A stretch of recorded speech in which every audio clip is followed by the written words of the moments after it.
അള്ളാഹിൻ്റെ ഹബീബ് സല്ലല്ലാഹു അലൈഹി വസല്ലമ എത്ര വാഴ്ത്തിയാലും തീരാത്ത മഹാത്ഭുതമാണ്. അതിങ്ങനെ പറഞ്ഞു തീർക്കാൻ കഴിയാവുന്ന ഒന്നല്ല.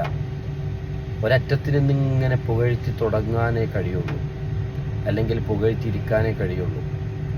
അത് ആര് തുടങ്ങിയാലും ആര് പറഞ്ഞാലും അതിലൊരു അറ്റത്തിലേക്ക് എത്തിക്കാൻ കഴിയും. കാരണം അങ്ങനെയാണ് അല്ലാഹു തആല ഹബീബിനെ ഇങ്ങനെ വാഴ്ത്തപ്പെട്ടുള്ളത്.